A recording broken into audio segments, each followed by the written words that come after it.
Welcome to another S&P 500 analysis. Today is April 16, 2023. The Fed finally used the R word. In the last FOMC meeting, the Fed said a mild recession is expected. Now, from my experience, I have never heard the Fed forecasting a recession. I could be wrong. Maybe I just haven't been paying attention in the past. But I believe the Fed using the R word tell me a couple of things. One is that we are already in a recession. Two, the recession will be deeper than the Fed's forecast. And here are my reasons why I hold these beliefs. Since the Fed is always backward looking, and what they tell us is based on what has happened, its policy is based on what was, not what will. So when the Fed tells us to expect a recession, then it is very likely we are already in a recession. And the Fed has always looked at the glass as half full instead of a half empty, even if the glass have a crack in it. Just like when the Fed keep telling us inflation is transitory. So for the Fed to tell us to expect a mild recession, I would say buckle up and prepare for a deeper recession, because the Fed will lie just to make things look better than it is. So the takeaway from the recent FOMC minute is throw away any thought on a soft landing and get ready for a full-blown recession. And yes, put those wishful thinking of an interest rate cut in 2023 to bed. So how will the market behave based on this new outlook? In this video, we'll look at the market sentiments, market internals, the price action of the S&P 500, and the other major market indexes, the US dollar, 10-year yield, oil, silver, gold, and see what they are telling us where the market might be headed.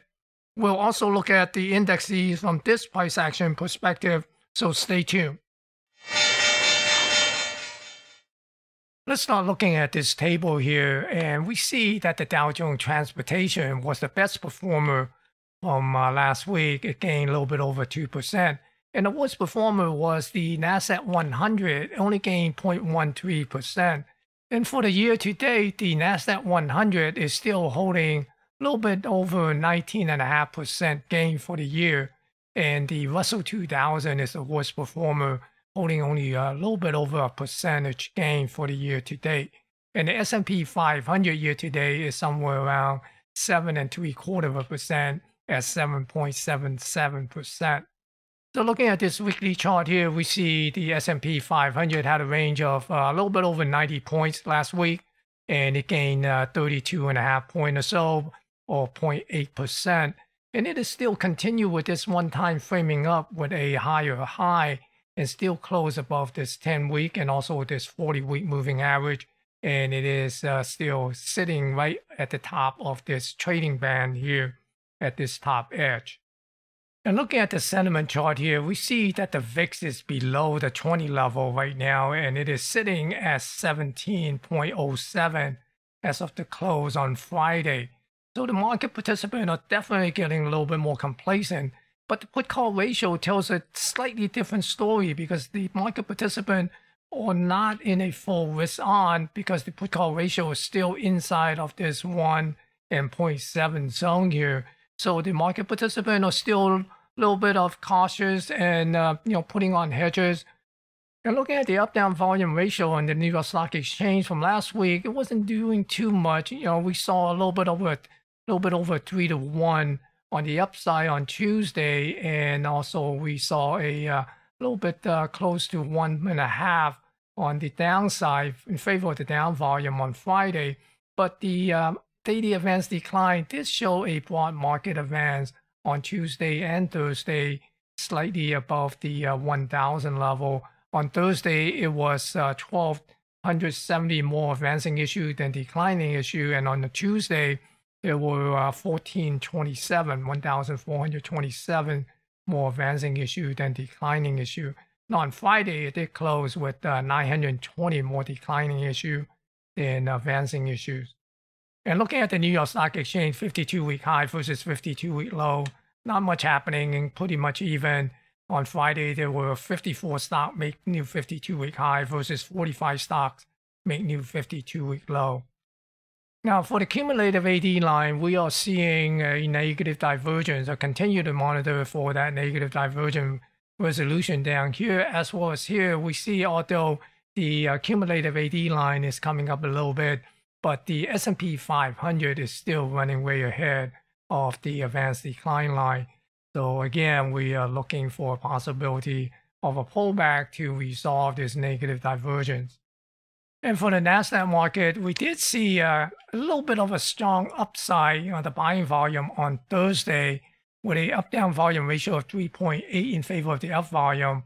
And also the daily advanced decline was above 2,000, just slightly above 2,000, more advancing issue than declining issue. But on Friday, we saw a little bit of a turnaround on the advanced decline. We saw 1,548 more declining issue than advancing issue. So Thursday and Friday, there were broad market participation on the upside and on the downside. But for the new 52-week high versus 52-week low in the NASDAQ market, it is still leaning on the new 52-week low side, because you see on Friday, there were only 90 stock make new 52-week high versus 234 stock make new 52-week low. So on Friday, it was 144 more new 52-week low than 52-week high. And in the NASDAQ market, also the cumulative AD line, we see that negative divergence, and it seems to be a little bit more drastic than the New York Stock Exchange. And notice that the NASDAQ 100 is way above this peak here, and we see that the AD line is still way below this peak. So we are seeing this NASDAQ 100 running way ahead of the AD line. So when a correction comes, we likely see a drastic correction and come out and take out this low here. If you find the content in this video to be useful and informative, smash the thumbs up to give it a like. And this will also help promote this video on YouTube so more people will be shown this video. And if you are new to this channel, click the subscribe to continue to watch these videos from me. Let's take a look at the US dollar. We see the US dollar been holding this 101 level. So for the coming week, we want to see would it be able to come up and break this trend line that is essentially above this 102 and work itself back up to this 103.80 area. And if it doesn't, then look for a retracement back down to this 100.50 area here. And for the dollar index future, we see that it is trying to get back into this balance area here. So if it could get above this 101.29, then we could see it move up to this 102.39 and possibly get up to the composite point of control here at this 103.96. And for the 10-year yield, we saw the 10-year yield came back up to this 3.5% last week. We're right now watching to see would it be able to come back up to this 3.9 and then work its way back up to this 4. Now, if it come back down to this 3.4, we could see a little bit of a retest back down here at 3.167. But I'm looking for it to continue on this upward trend here and fill this gap, get back up above this 3.9 in the coming weeks. And for the crude oil, we see crude oil was holding up above this $80 level last week. So that's a positive sign. We'll see, would it be able to push about this zone and make itself up to this $89, $55, $90 level, or would it come back in and try to fill this gap here down here at this 76 level before make another push. So those are the price action that I will be looking for, kind of monitoring for the coming week on crude oil. And silver continued to move up last week, and right now it kind of pulled back a little bit and got a engulfing candle outside day here for on Friday. So we could see a little bit more pullback, and if it come back in below this trend line, then look for this composite point of control somewhere around 24.12 area to get back tested. But if it continue to move up, I'd be looking at this 26.75, this high volume zone here for next potential resistance. We also saw a little bit of a pullback on Friday on gold, and as you can see that it came back and dipped below that 2,000 level. Remember, I was looking for a possibility to come back and back test this area at least one more time before make another push up to this 2,084 area. So it'd be interesting to see, will we get a bounce back up here now and get up to this 2084 or would it dip below, shake a little bit more people out before it resumes its upward trend here? Because I am looking for gold to come up and take out this pivot high here up above this 2150 area. Now let's take a look at the price action, starting with the SP 500 on this weekly chart here. As you could see last week, the price came up to this trend line here, peaked above it, and took a look at it a little bit and then closed right below it. So right now we are looking at the possibility to see would it come up and break this trend line, come up to this upper range of the weekly expected move just above 4,200 level. So essentially looking for this 4,200 level for a test of resistance and see would it be able to get above it. Now I also have a major move here. We'll take a look at this major move, where it came from when we take a look at the daily price chart. But for now, we're basically watching for the break of this trend line and see would it be able to break above the 4,200 and move up to this 4,300 level, or would it encounter resistance and pushes back down? If it pushes back down, then I'd be watching this 3,800 level to get retested, because it's been kind of hovering around this area for quite a while.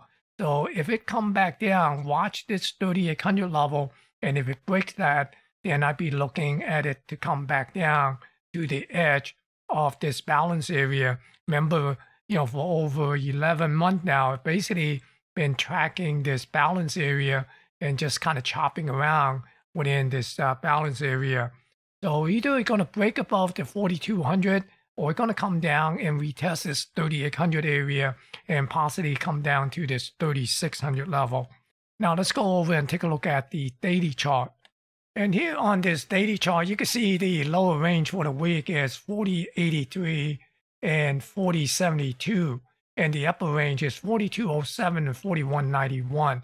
Now this is the little bit of a bull flag that I did a major move on to get these level here. This 42.96, it's 100% of this major move. And this is about 80% where it's set at somewhere around 42.50. Now, if we zoom this out a little bit, and you can see that if it come up to this 100% major move, that is basically trying to come up to this high here, somewhere around 43.25. So look for that if it could move above the 4,200, break this trading range, and move above it to this major move of this bull flag. And for the NASDAQ 100, you see the NASDAQ 100 has broken out from this trading range here, and it's moving up to this gap here, trying to fill this gap at 13,210. If it could get above this gap, then we'd be looking at this 13,720 level, this high here. Now, if it come back into this trading range, then we'd be looking at to retrace back down and watch this trend line. If break this trend line, and we're looking at this 12,100 level to possibly get retested. And if it doesn't hold, then we're looking for this thing to retrace back down to this 11,000 area, basically the other side of this balance area, the lower edge of this trading range. And if we look at the daily chart, you can see there's the gap here at this 12,210. If it pushes up and fill this gap, then look for the possibility of move up to this peak here, this high here at this 13,720. If it come back into this range here, then watch for this trend line as an initial support. And if break this initial support, this trend line support, then look for this 12,100, this area for potential support. And if that fail, then we're going to be looking at this 11,000 level. And here looking at the Russell 2000 on the weekly chart here, we can see that it came off of this 1697 area and bounced back up. So right now, we're going to watch to see would it be able to continue to move up to this 1925 area, or would it resort back down and come back down and test 1697 once again. And if it fails to hold this 1697, then we'll be watching for it to come down to this 1642. And if we switch over to the daily chart, and here looking at the daily chart here, we see there is a small gap up here near the 1820 area. So if we could come up and fill this gap and move above it, then we could see it possibly come up to this 1925. But if it get rejected and get below this level here at this 1740 area and come down and fill this gap, then look for a price to come down and test this 1697. And if it doesn't hold this zone here, then look for 1642. And looking at the Dow Jones Transportation, as you can see, the Dow Jones Transportation is holding this trend line for support. So for the coming week, we want to see, would it be able to come up and break this trend line here, break this triangle essentially, and get above this 14,500 and see would it move up to put in a higher high. But if it doesn't and it resort back and break this trend line here, then we'd be looking at this 13,450 area here for potential support. So it's key to see would it be able to break about 14,500 and try to come up to put in a higher high. Now let's switch over to the daily chart. So looking at the daily chart here, you can see that the confluence of this trend line and this zone here is sitting somewhere around 14,500.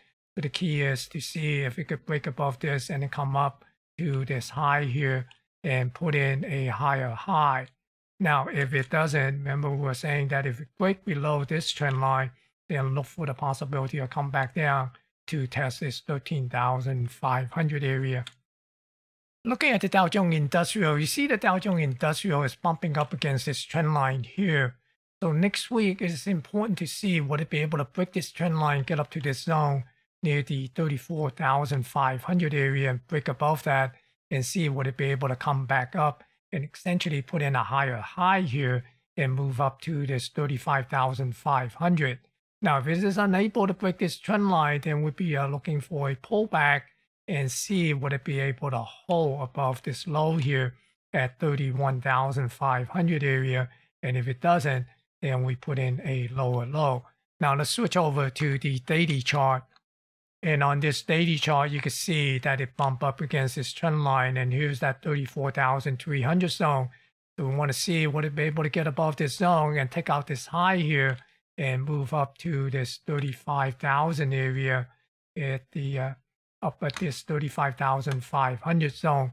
So it's critical to see if the Dow Jones Industrial will be able to break this trend line, move above the 34,500 level in the coming week. Otherwise, we'd be looking at this retracement back down and expect to see this low somewhere around this 31,500 to get retested. And for the New York Stock Exchange Composite Index, you see that it is bouncing back up from this 14,800 level. And right now, it might be heading up to this 16,000 area. If it could break this 16,000 area, then we could see a possibility of moving back up to this 17,000.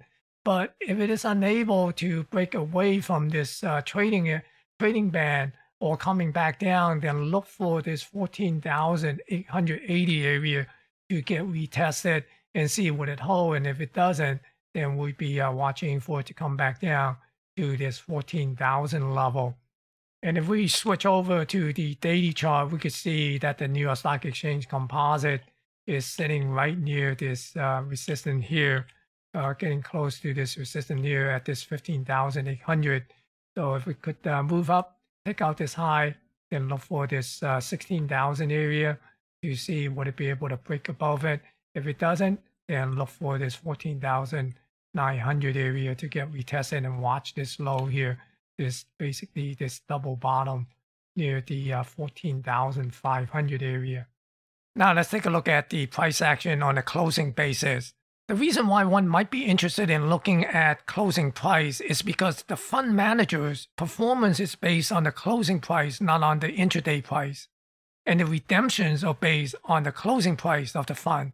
So that's why we also look at the closing price to be more relevant than the intraday price. And looking at this chart here, let me explain what I have on the screen. On the bottom here is the SP 500 closing price chart here. And you see I have marked the various higher high, higher low, etc. And up here is the NASDAQ 100 that we are looking at right now. And as you can see, it's pretty much been tracking along with the S&P 500, except recently it put in a higher high. Now, the S&P 500 still haven't made a higher high yet. So we need to see, will the S&P 500 come up above the 4,200 and put in a higher high? So that way it will confirm this NASDAQ 100 higher high. And looking at the Russell 2000 comparing to the S&P 500, you notice that the Russell 2000 put in the low back in June of 22 versus the S&P 500 put in a low in October. Now, the Russell 2000 put in a higher low in the October timeframe, but since the November timeframe of 22, it's pretty much on track with the S&P 500, except right now it seems to be underperforming the S&P 500. Notice that the S&P 500 is close to making a higher high, but notice the Russell 2000 is still way down here, quite a distance from this higher high here. So in order for the Russell 2000 to come up and put in a higher high, it better get to work soon. So right now, it is in jeopardy of breaking this higher low, higher high, higher low, and possibly a higher high. We could see a lower high if it breaks below the 1700 level. In other words, break below this higher low, then it will form a higher high, higher low, lower high, and then a lower low.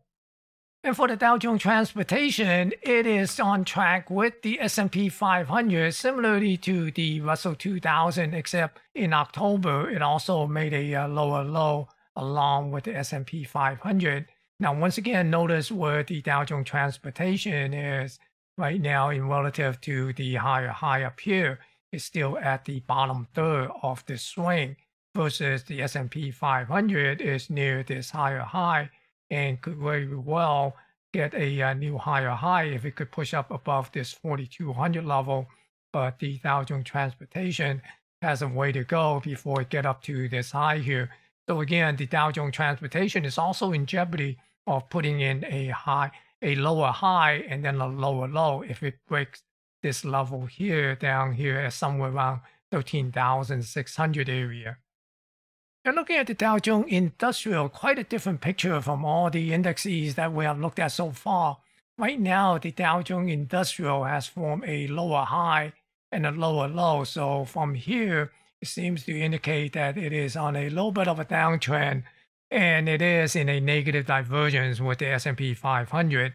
So unless the Dow Jones Industrial could come up and take out this lower high and put in a higher high to try to reverse this formation here on this downtrend formation, lower low, lower high, then we most likely will see a continuation of a lower high and reverse back down and take out this level here at 31,700 and put in a lower low. Then this downtrend will continue with a lower high, lower low, lower high, and a lower low.